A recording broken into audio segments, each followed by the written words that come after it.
예레미야 1절부터 3절까지 우리가 지난 시간에 살펴보면서 이제 예레미야에게 이제 우리 하나님께서 말씀을 주셨어요.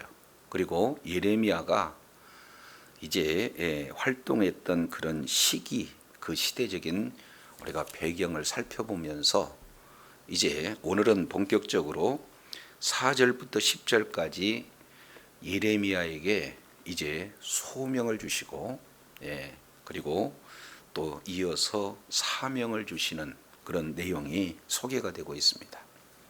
자, 먼저 4절 이 내용을 통해서 보면은 여호와께서 내게 여호와의 말씀이 내게 임하니라 이렇게 시작되고 있죠. 그러니까 이제 새 시대를 열어가는 데 있어서 하나님께서 쓰시고자 하는 그런 사람을 부르시는 그런 장면에 먼저 여호와의 말씀이 내게 임했다. 지금 이렇게 말씀하고 있죠. 1차적으로는 예레미야에게 임하신 것이죠. 그러나 광의적 내용을 통해서 보면 오늘 예레미야서를 읽고 있는 각각 우리들에게 여호와의 하나님의 말씀이 임했다라는 사실을 보게 되어져요. 따라서 하나님께서 새 시대를 열어서 사역을 함에 있어서 먼저 부르시는데 그 소명의 근거가 어디로부터 오느냐? 바로 그 소명의 근것은 여호와 하나님 말씀으로부터 온다. 아주 위대한 사람이 부르는 것이 아니고 능력 있는 어떤 사람이 부른 것이 아니라 우리 하나님께서 직접 사명자로 이렇게 부르셨다라는 그 근거가 어디 있는가? 이 그 출처에 대해서 1장 4절에서 말씀을 하고 있어요.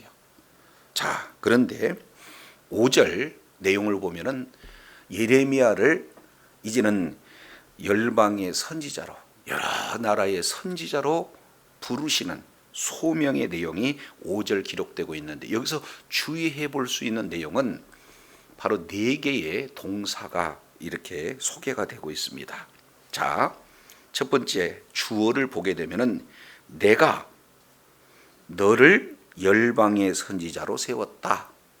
내가 세웠다는 거예요. 하나님께서 말씀하실 때 내가 세웠다.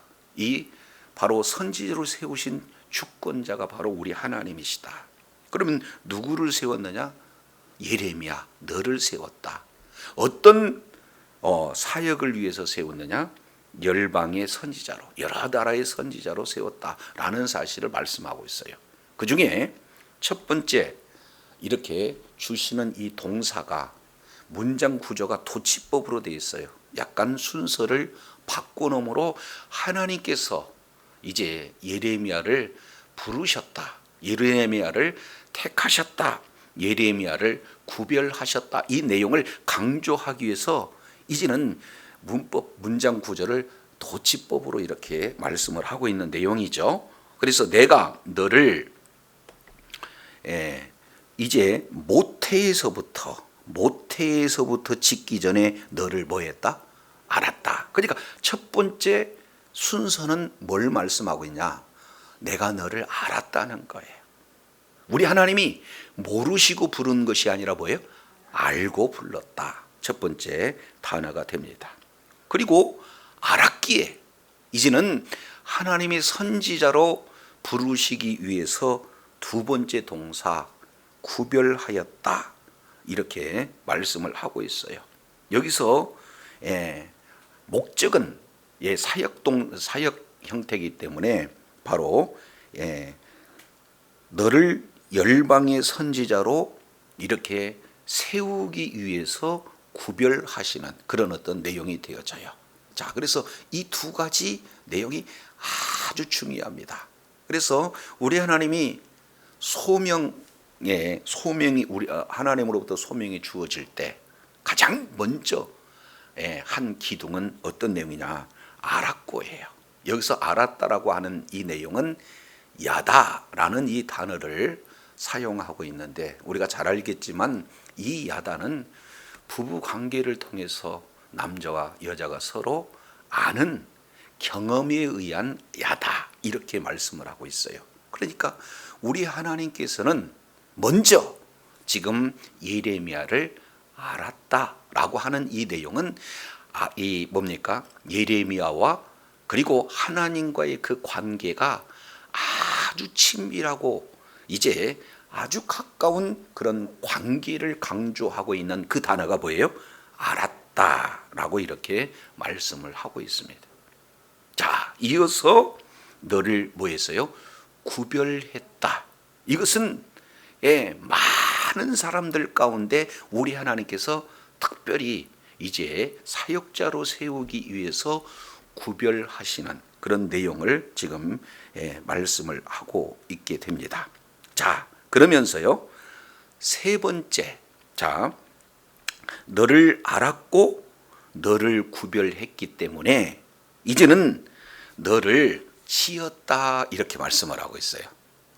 그래서 먼저 우리 하나님께서는 짓기도 전에 우리 하나님은 알고 예정이죠. 그리고 구별하고 그리고 나서 뭐 하는 거예요? 너희 모태에서부터 지었다. 다른 말로 본다면 모태에서 짓기도 전에 이미 너는 알았고 그리고 내가 배에서 나오기도 전에 너를 이미 구별했다. 이 내용을 문장을 바꾸면서 하나님께서 택하신 이런 내용들을 강조하고 있습니다. 자, 여기서 이제 두 번째 핵심 키워드는 뭐예요? 너를 열방의 선지자로 세웠다. 네 번째 단어에서 오는 내용입니다. 한마디로 본다면 사역을 얘기해요. 그래서 가장 우선순위는 우리 하나님과의 관계성이 중요해요. 그리고 하나님과의 관계가 바르고 하나님과의 관계가 바르게 이제 관계가 설정되었을 때 그 다음에 하나님께서 하실 일을 맡겨주신다는 거예요. 그런데 우리가 자칫 오해하게 되어지면요, 우리가 뭔가 하나님 앞에 큰 업적을 남겨야 되겠다. 아니면 큰 일을 하는 데에서 이렇게 능력을 소유해야 되겠다. 모든 것을 갖추어서 뭔가 하나님의 나라에 일을 해야 되겠다 하는 이 내용은 우선순위가 하나님과의 관계 그 이후에 나타나는 그 다음 순서라는 것을 오늘 본문 내용을 통해서 보게 되어져요. 그래서 먼저 우리는 하나님과의 관계가 우선이에요. 늘 말씀으로 가까워지고 그리고 기도로 늘 주님과 교제하며 날마다 하나님과의 그 관계 속에서 나 같은 사람을 이렇게 택해 주신 거에 감사하는 그런 하나님과의 긴밀한 관계가 우리들의 삶 가운데 잘 설정되는 그런 은혜 가운데 있기를 원합니다. 그리고 나서 이후에 사역이 이루어지는 그런 내용들을 봐요. 그래서 첫 번째 동사 짓다, 두 번째 동사 알다, 세 번째 동사 구별하다, 그리고 네 번째 동사 이제 세웠다. 이렇게 지금 우리 주님께서 말씀을 하고 있어요. 여호와의 말씀에 근거해서 우리 하나님께서 하나님과의 관계가 바르게 설정된 그 자를 우리 하나님께서 사역자로 세우시는 이 소명의 네 단어가 이렇게 소개가 되고 있습니다. 여기서 이제 우리가 조금 더 살펴볼 수 있는 이 내용은요. 자, 이 시간이에요. 너를 모태에서 짓기도 전에 이렇게 말씀을 하고 있어요. 두 번째, 너의 배에서 나오기도 전에. 그러니까 이미 우리 하나님께서는 우리의 자격이 있어서 아니면 우리가 뭔가 조건을 갖추어서 하나님께서 우리의 뭔가를 잘 하는 뭔가 이런 장점이 있어서 택하신 것이 아니라 전적인 그 소명, 택함은 누구의 주권이라는 거예요? 하나님께서 주권자가 되신다라는 사실을 말씀을 하고 있어요. 그래서 하나님과의 깊은 교제가 이루어지고 하나님의 사명을 이렇게 잘 감당하는 그런 어떤 그 자로 우리 하나님께서 직접 인생 가운데 개입하셔서 예레미야를 지금 부르시고 계시다라는 내용들을 이렇게 소개하고 있습니다. 자, 그러면서 추가적으로 우리가 한번 생각해 볼 수 있는 이 내용은 5절 하반절 내용을 보니까 너를 여러 나라의 선지자로 세웠다 이렇게 말씀하고 있어요. 그러면은 우리가 예레미야 전체 1장에서 52장까지 내용을 살펴보게 되면은 주 사역지가 사실은 유다에 대한 그 선지자로서 활동한 내용이죠. 그리고 그 이후에 잠깐 이제 이방 사역자를 지금 이방에서의 그런 사역에 대한 내용들을 말씀을 하고 있는 것을 우리가 살펴볼 수 있죠. 자, 구조에 대한 내용을 우리가 잠깐 이렇게 살펴본다면 예레미야서 1장 이 내용은 서론 부분에 해당이 돼요. 그래서 1장 이 내용은 바로 선지자로서 우리 하나님께서 소명장이죠. 예레미야 소명장. 그러면서 소명과 아울러서 두 개의 환상을 통해서 어떠한 소명을 우리 하나님께서 감당하실 것인가, 감당케 하실 것인가 하는 내용을 서론적으로 1장에서 말씀을 하고 있습니다. 이어서 마지막 52장 이 내용은 부록에 해당이 되어져요. 그래서 예루살렘이 이제는 함락되어지고 그리고 이제 남은 유다가 바벨론 포로로 끌려가는 그런 남유다의 심판이 그대로 말씀대로 이루어지는 내용들이 이제 52장에 기록이 되고 있습니다. 그래서 구조 내용을 보면은 1장 서론, 마지막 52장 부록의 개념이요. 그 다음에서 2장부터 51장까지 총 4부로 구성되어 있다. 이렇게 볼 수 있어요. 물론 학자마다 조금씩 차이는 있겠지만 크게 4개로 구성해 볼 수 있습니다. 첫 번째 내용을 통해서 보면은 2장부터 25장까지 이 내용은 심판에 대한 내용입니다.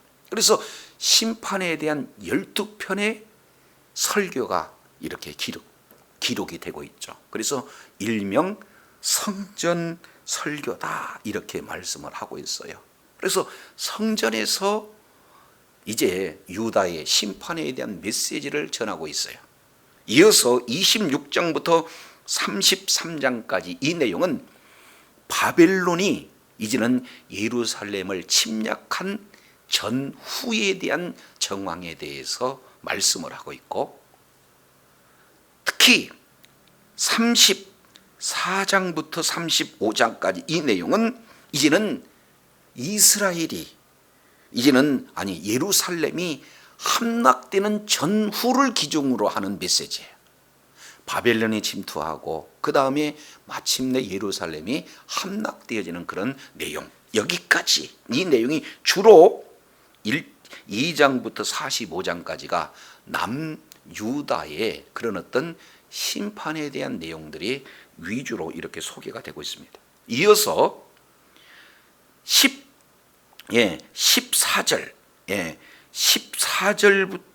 46장부터 51장까지 이 내용이 열국 심판이에요. 그래서 이방 10개국에 대한 심판 내용들이 기록이 되어져 있다. 그래서 1부, 2부, 3부, 4부 그렇게 해서 바벨론 침략을 전후로 그리고 예루살렘 이제 함락을 그리고 전후로 심판에 대한 메시지인데 그 다음에 예루살렘의 그런 함락을 전후로 그 이전에 바벨론 침략에 대한 내용을 전후로 그 다음에 이방 심판에 대한 내용을 이렇게 말씀을 하고 있습니다. 그런데 여기서 모든 내용이 다 심판만 이루어지는 그런 내용이 아니에요. 여기서는 또 회복에 대한 내용들도 이렇게 기록되고 있죠. 자, 그러면은 여기에서 열방 선지자로 세웠다 하는 내용은 우리 하나님께서 단순하게 유다 이 나라의 주권자고 이 한 나라의 통치자일 뿐만 아니라 왜요? 온 우주 만물의 통치자가 바로 하나님이시다라는 사실을 이제 여러 나라의 선지자로 세우셨던 그런 하나님이 바로 이 모습을 이렇게 보여주고 있다 그 말이죠. 그래서 1절 4절 1장 4절부터 5절까지 이 내용을 통해서 보면은 바로 예레미야의 소명에 대한 내용들을 말씀하고 있어요. 그래서 오늘도 저도 이제 늘 삶 속에서 기억해야 될 것은 우리 하나님께서는 오늘도 우주 만물을 창조하실 뿐만 아니라 여전히 통치하시는 분이 바로 주님이셔요. 그리고 모든 나라가 이제는 예수 그리스도를 믿어서 주의 품으로 돌아오게 하는 그 일에 저와 여러분을 부르시고 또 이렇게 사명을 감당할 수 있도록 은혜를 주신다는 것 기억하시고 주의 뜻을 이루는데 끝까지 존귀하게 쓰임받는 은혜가 있기를 원합니다. 그래서 구약에 바로 이방 선지자로 하나님께서 예레미야를 쓰셨다면 신약에서는 이방의 사도로 누구를 쓰셔요? 바로 사도 바울을 쓰셔요. 그래서 사도 바울을 보면서 예레미야를 보고 예레미야를 보면서 사도 바울을 이렇게 볼 수 있는 이런 큰 기준을 우리가 생각해 봅니다. 자, 그러면서요.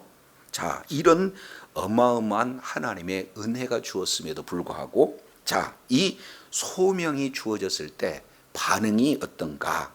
6절 내용을 보니까 하나님이 말씀하시고 예레미야가 대답하고 또 하나님이 말씀하시고 또 예레미야가 대답하는 대화체 형태로 지금 말씀을 하고 있는데 자, 6절 내용을 통해서 보니 자, 내가 이르되 슬프도소이다 주 여호와여 보소서 나는 아이라 말할 줄을 알지 못하나이다 이렇게 얘기를 하고 있어요. 여기서 보면은 여기에 독립된 네 가지의 그런 핵심 내용이 지금 소개가 되고 있습니다. 자, 첫 번째는 슬프도소이다 하는 이렇게 감탄사가 되어지죠. 두 번째 보소서 감탄사. 그래서 감탄사가 두 개가 나오고 그리고 주 여호와 그러면은 주는 아도나이 그리고 또 하나는 주 여호와 이렇게 얘기죠. 그러니까 호칭 두 개가 나오고 이렇게 감정동사 두 개가 이렇게 소개가 되고 있습니다. 감탄자로 이렇게 나오죠. 그러니까 하나님께서 이런 여러 나라의 선지자로 우리 하나님이 특별히 모태에서 나기도 전부터 택했다는 이 엄청난 이 메시지를 받아들일 수가 없어요. 그러니까 지금 두 개의 그런 감탄사로 도저히 하나님의 이제 말씀하신 건 받아들일 수 있지 못한다 하는 그런 내용으로 말하고 있어요. 그러면서 이어서 두 가지 왜 이제 이 하나님께서 부르시는 그 소명에 반응할 수가 없는가 하는 내용을 두 가지로 표현하죠. 나는 아이다.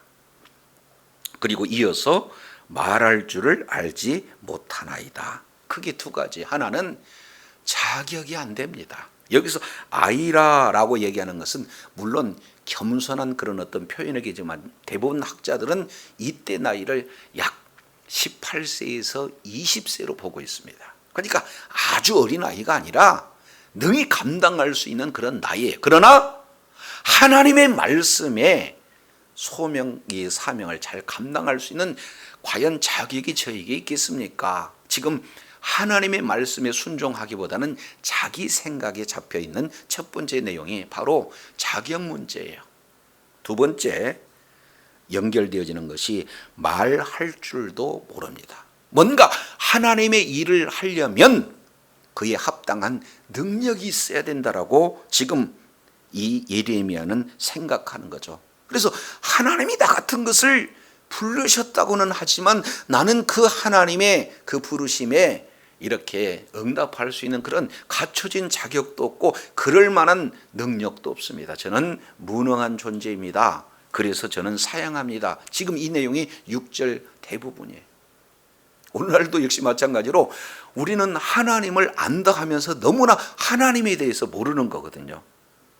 왜 그러냐면 먼저 지금 뭘 오해하고 있느냐면 하나님은 부르실 때 부르심에 반응하게 된 자는 어떻게 해요?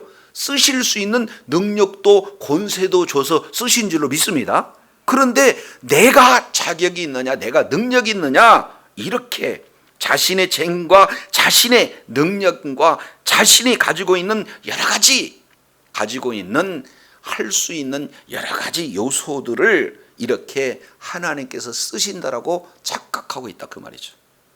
하나님이 쓰신다면은요, 낙이 입을 열어서도 하나님의 메시지를 전달하고 돌을 놓아서도 외치게 할 수 있는 분이 하나님이셔요.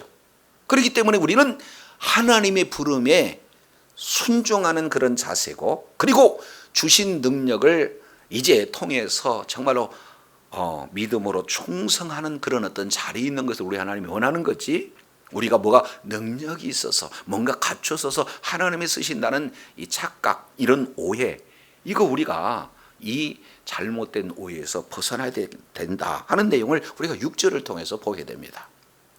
하나님은 예레미야를 부르셨어요. 그런데 그 부르심에 예레미야는 지금 하나님을 오해해서 사양하고 있는 그런 내용입니다.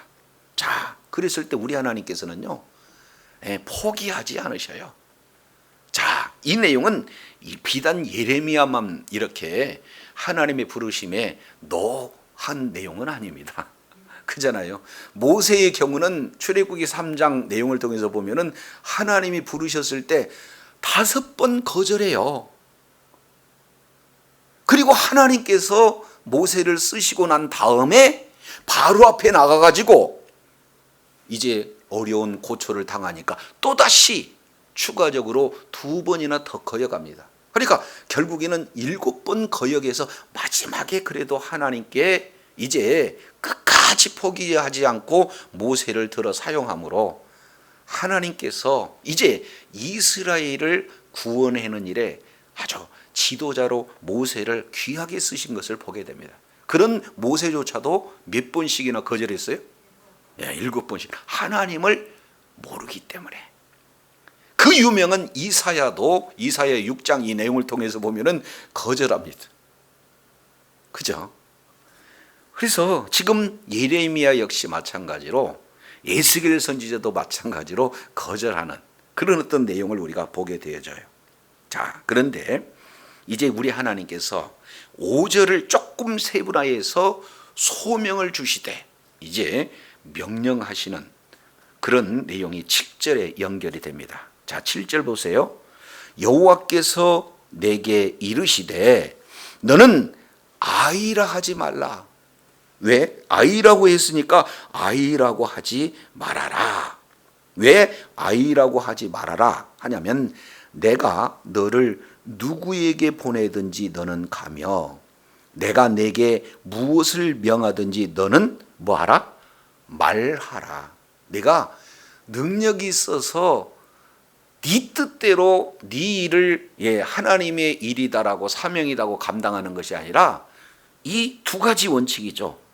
누구에게 보내든지 가라 그러면 가면 되는 거고, 또 무엇이든지 말하라 그러면은 그 말, 하나님께서 말하라 하신 그 말씀에 순종해서 말만 하면 된다. 그래서 뭔 자격이 있어서가 아니라, 능력이 있어서가 아니라, 중요한 것은 하나님이 나를 부르셨고 그 부르심에 합당하게 말씀에 순종하는 자리에 있는 것이 하나님이 바로 부르신 사역자가 걸어야 할 길이다라는 것을 지금 아주 구체적으로 말씀을 하고 있는 것을 보게 되어요. 이것이 바로 우리들의 모습이거든요. 하나님, 제가 나이가 많아요. 제가 배운 것이 없어요. 제가 물질이었거든요. 제가 건강이 지금 좋지 않아요. 여러 가지 하나님의 부르심에 내 지금 현재의 모습을 이렇게 하나님 앞에 이렇게 핑계로 삼고 우리가 하나님의 명령에 얼마나 거부한 적이 많이 있습니까? 그런데 오늘 내용을 통해서 보니까 그저 하나님의 말씀 주시면 그 말씀 순종하면 된다. 우리 주님께서 이렇게 아주 구체적으로 말씀을 하고 있어요. 저도 여러분도 이제 내 경험, 내 능력, 내 방법 전하면 진짜 능력이 있고 자격을 잘 갖춰진 사람들이 전하겠지만 우리 하나님께서 말씀하신 그대로 대연만 하면 어때요? 사실은 너무 쉬운 거예요.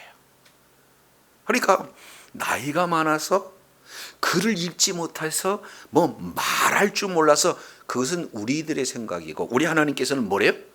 가라 그러면 가는 거고 전하라 하면 뭐 하는 거예요? 전하기만 하면 된다라고 더 이상 요구하지 않습니다. 그러면서 이제 우리 하나님께서 보내실 때는 그냥 보내는 게 아니죠. 보낸 것에 대해서 뭐예요? 합당한 능력을 주신 분이 바로 주님이신 줄로 믿으시기 바랍니다. 그게 8절에 이렇게 기록이 되고 있어요. 자, 8절 보세요. 너는 그들 때문에 뭐 하지 마라? 두려워하지 마라. 내가 너와 함께하여 너를 구원하리라. 나 여호와의 말이니라. 이렇게 말씀을 하고 있어요. 예레미야는 이제 별명이 있어요. 눈물의 선지자, 또 고난의 선지자, 그리고 또 이방의 선지자, 그리고 동시에 말씀의 선지자예요. 여기에서 나 여호와의 말이니라. 이 내용이 예레미야에 아주 자주 등장하는 표현입니다. 하나님께서 여호와의 말씀이 내게 임하니라 하고 하나님의 말씀을 증거하고 증거한 모든 내용이 지금까지 내 말한 게 아니라 여호와의 말씀이었다라고 피리어드를 찍는 거죠. 그러니까 구약 성경 전체 내용을 보면은 349번이나 나 여호와의 말이니라 이런 표현이 나타났다는 거죠. 그 중에서 무려 반절에 해당될 만큼 157절이 예레미야에 기록됐다는 거죠. 그래서 하나님의 말씀을 지금 이렇게 증거하는데 여기서 뭐라고 합니까? 너는 그들을 인하여 두려워하지 마라. 첫 번째, 이제 사명을 감당할 때 가장 중요한 핵심 내용이 뭐냐?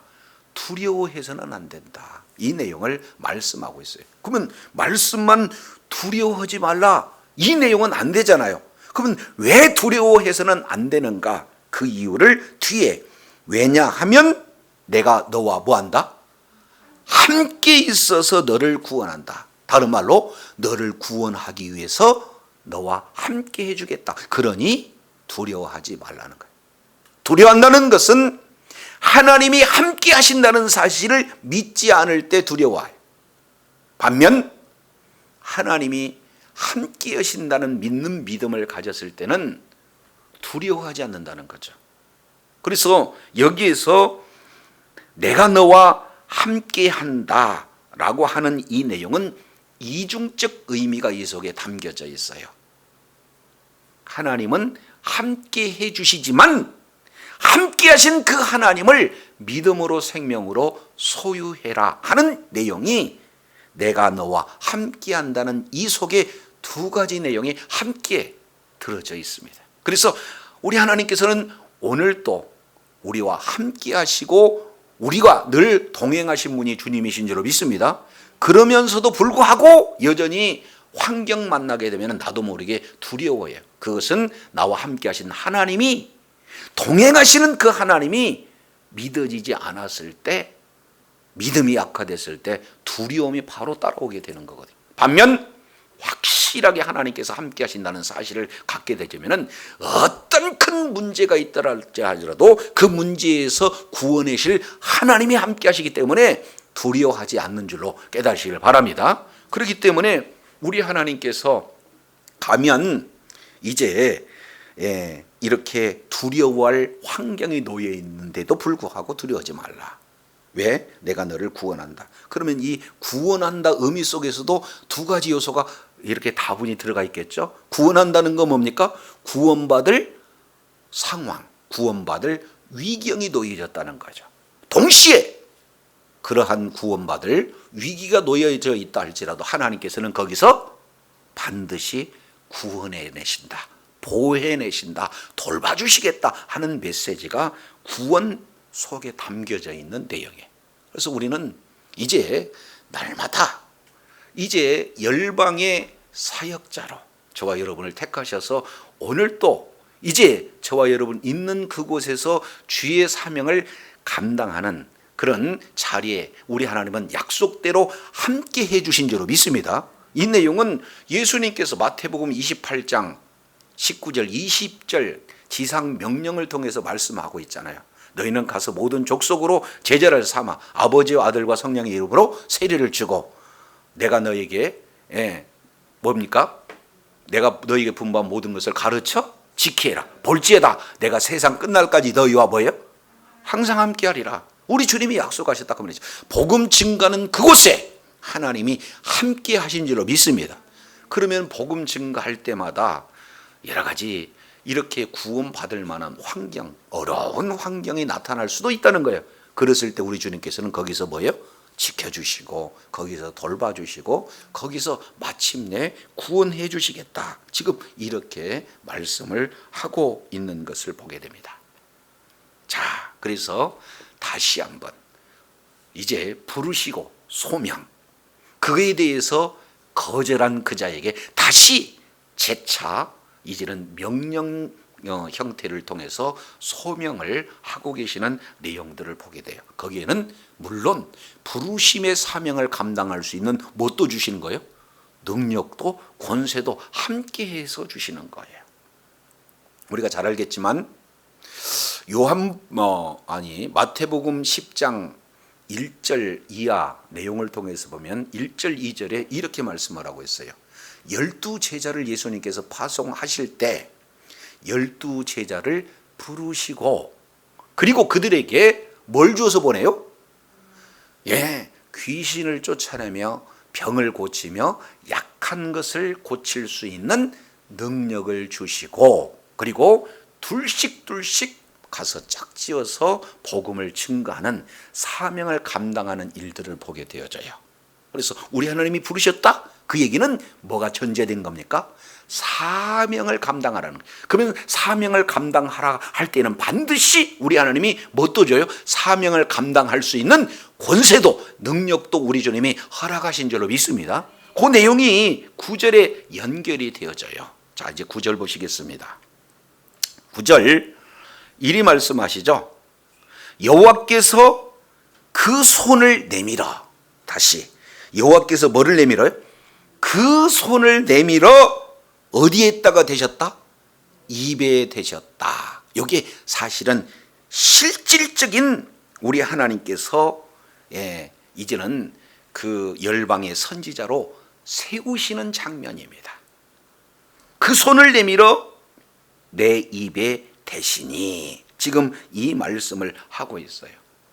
그러니까 신인 동영론적인 측면, 눈에 안 보이지만 하나님이 마치 보이는 것처럼 손이 이렇게 보여지지 않지만 손으로 입에 대듯이 현장감 있게 지금 말씀을 하고 있는 것을 봅니다. 이것은 에스겔 선지자를 부를 때도 이사야 선지자를 부를 때도 그리고 또 여러 가지 모세를 부를 때도 한결같이 이런 내용이 소개가 되고 있어요. 이사야서 6장 1절 이하 내용을 통해서 보면 이사야 부를 때 어떻게 해요? 저는 입술이 부정한 자입니다 라고 얘기하니까 숯불, 그래서 그 숯불의 화절을 통해서 입술에 대니 죄악이 사해지는 그런 내용들을 이렇게 소개되고 있어요. 그래서 손으로 입에 대는 것 그리고 화저로 이 입술에 대는 것, 이 내용을 공식적으로 이제 하나님의 권능을 줘서 이제 임명하는 그런 장면이 소개가 되고 있습니다. 특히 에스겔서 2장 9절 이하 3장 3절까지 내용을 통해서 보면은 에스겔에게는 뭐예요? 입을 벌려라. 그리고 하나님의 말씀을 먹어라. 그러면 그 먹은 말씀이 입에는 달지만 배에서는 쓰다. 그래서 먹은 말씀을 가서 대언할 것에 대한 내용을 말씀하고 있죠. 구체적으로 하나님께서 에스겔 선지자를 사역자로 쓰시는 그 내용을 지금 말하고 있는 것처럼 지금 예레미야 1장 9절 이 내용도 손을 내배 입에다가 뭐 해야 됐어요?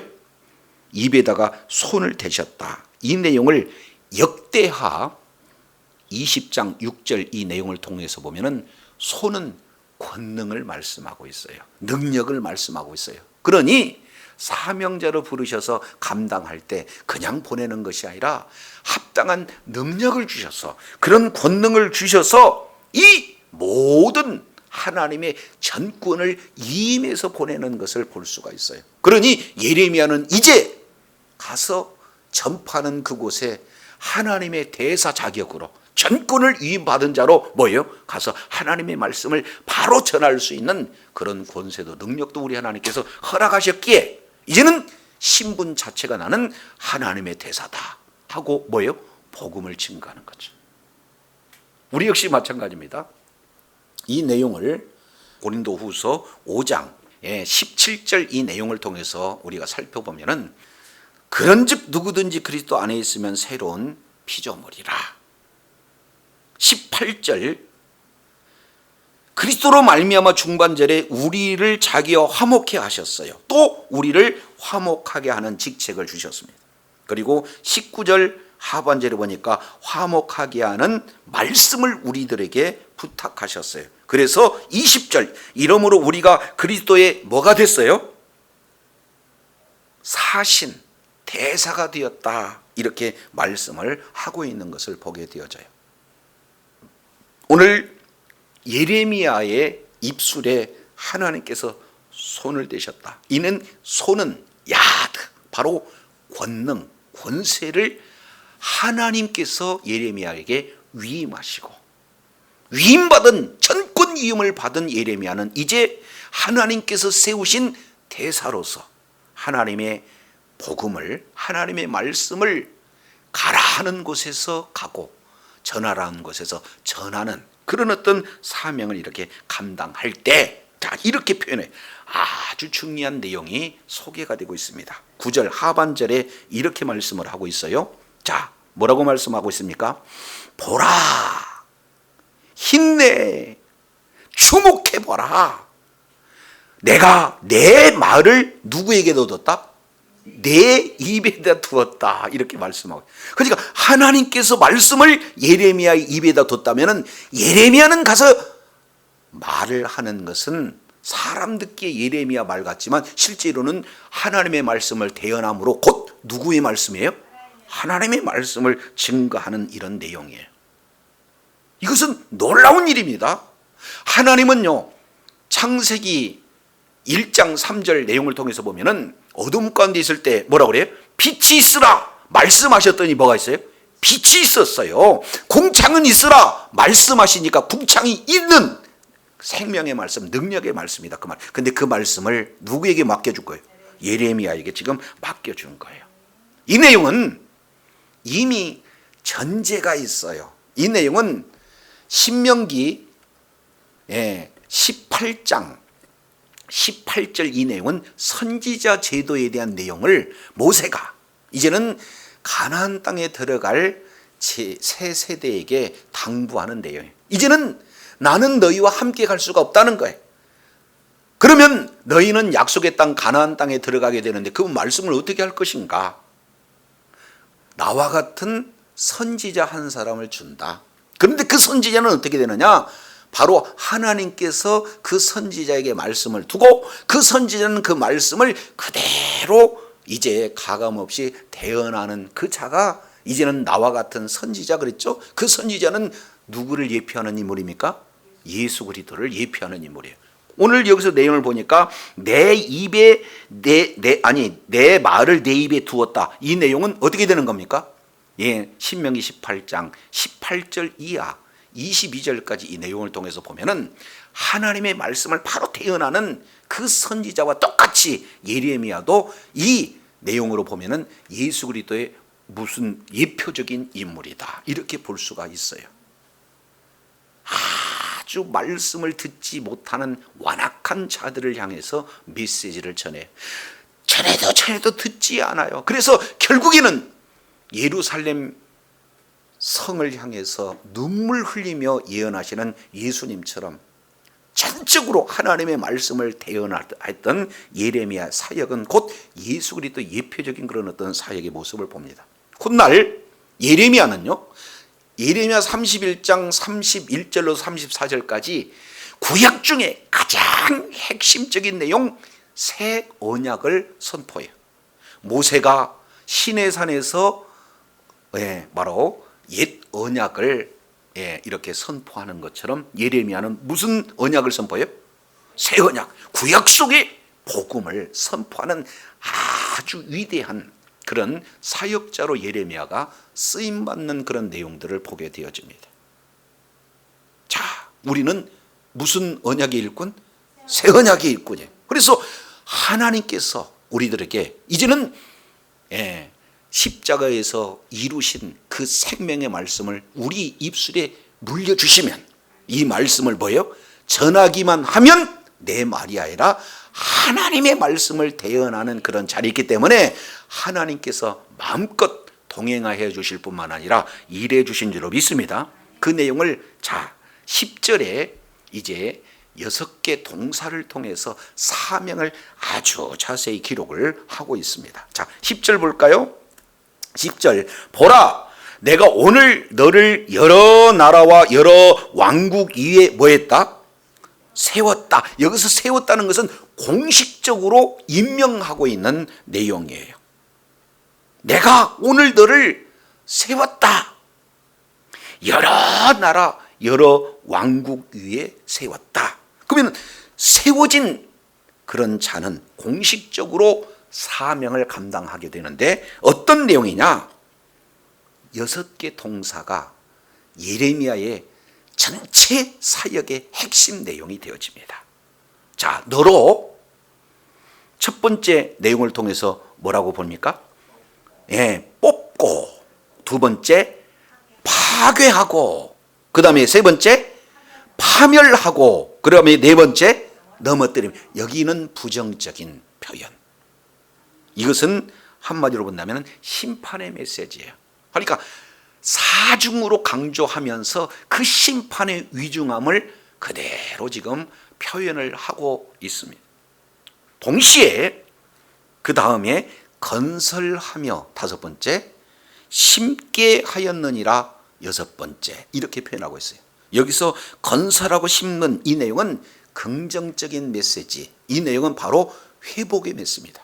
그래서 예레미야는 회복보다는 심판의 메시지가 근 4단어, 2단어, 그러니까 거의 갑절로 심판의 메시지가 많아요. 그러나 심판의 메시지만 하는 것이 아니라 어떤 메시지도 주어지는 거예요?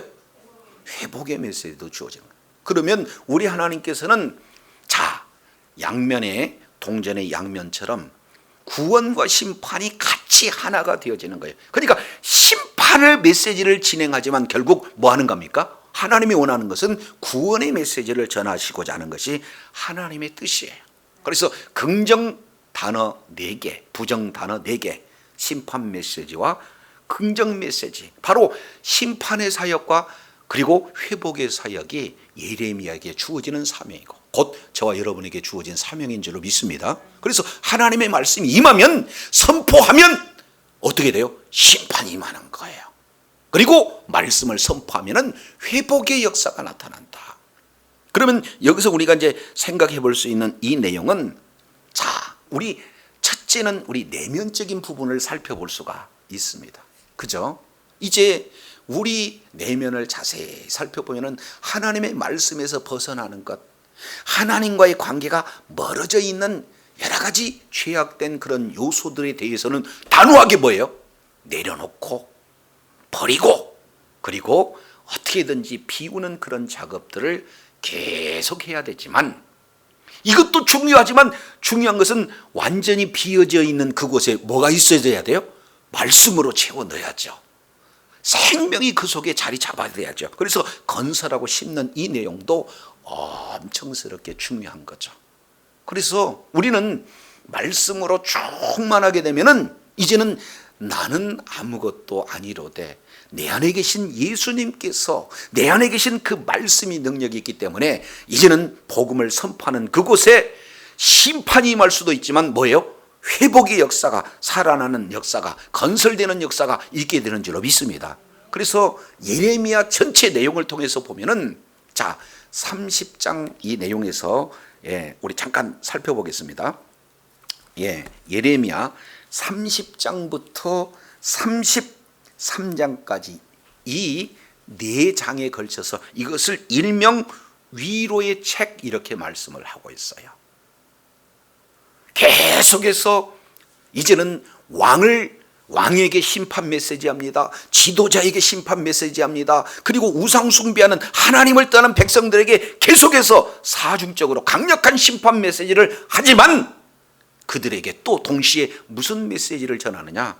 회복의 메시지, 살리는 그런 말씀을 전하는 내용들을 이렇게 보게 되어져요. 자, 그러면서 30장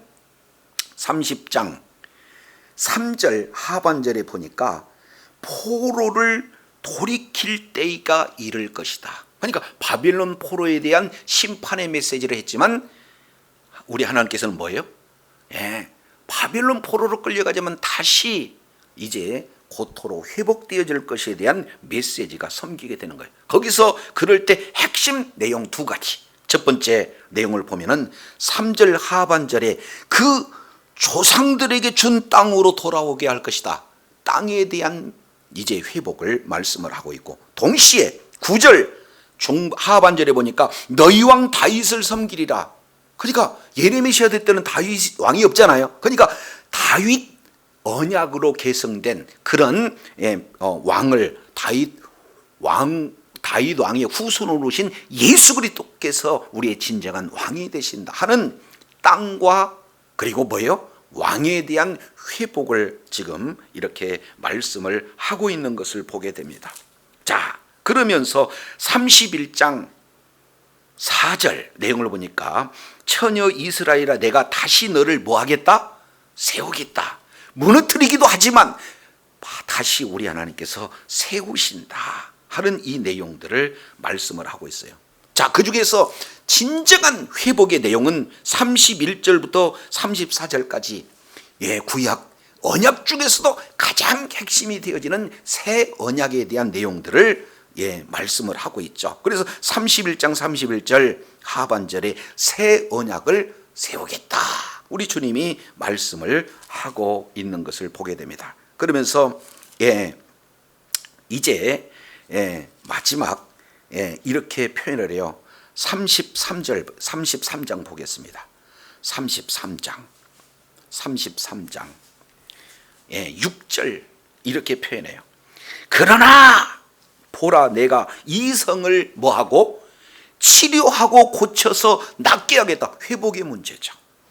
두 번째, 자, 이 7절 유다의 포로와 이스라엘의 포로에서 뭐하게 하겠다? 돌아오게 하겠다. 회복의 문제죠. 그 다음에 그들을 처음과 같이 세울 것이다. 그리고 8절 내용을 보니까 하반절에 모든 죄를 뭐 하실 것이다?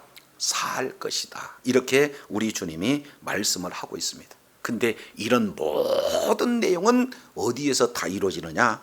자, 33장 15절 그날 그때 내가 다윗에게 한 의로운 가지를 나타내게 하리라. 여기서 의로운 가지는 누가 됩니까? 메시아 예수 그리스도를 말씀하고 있어요. 그래서 진정한 회복은 예수 그리스도를 만날 때 예수 그리스도를 믿는 믿음 가운데 진정한 회복이 이루어지게 되는 줄로 믿습니다. 그래서 오늘 예레미야에게 부르신 그에게 사명을 주실 때에 그의 합당한 능력도 권세도 함께해서 주시는데, 바로 이 내용을 통해서 보면은 1차적인 내용으로 본다면 이제 복음을 받아들이는 우리 내면에 버려야 될 것을 버리고 채워야 될 것을 채울 뿐만 아니라 결국 이제는 열방을 향하여서 동일하게 메시지를 증거함으로 말미암아 이제는 예수 그리스도 밖에 있는 심판이 예수 그리스도를 믿는 믿음으로 모두 다 그리스도의 하나님의 나라로 들어와서 진정한 그리스도 안에서 회복이 이루어지는 그런 복음의 바로 증인으로서 하나님 앞에 존귀하게 쓰임받고 하나님 앞에 영광 돌리는 복된 은혜가 있기를 원합니다. 기도하겠습니다. 하나님 아버지, 오늘 또 주님께서 은혜를 주셔서 예레미야의 소명을 통해서 이제는 주신 합당한 권세와 능력을 허락하셔서 주의 사명 감당할 수 있는 은혜 베풀어 주셨사온즉 귀한 사명을 잘 감당하여 하나님 앞에 영광 돌리는 주의 사랑하는 자녀들 다 되게 하여 주시옵소서.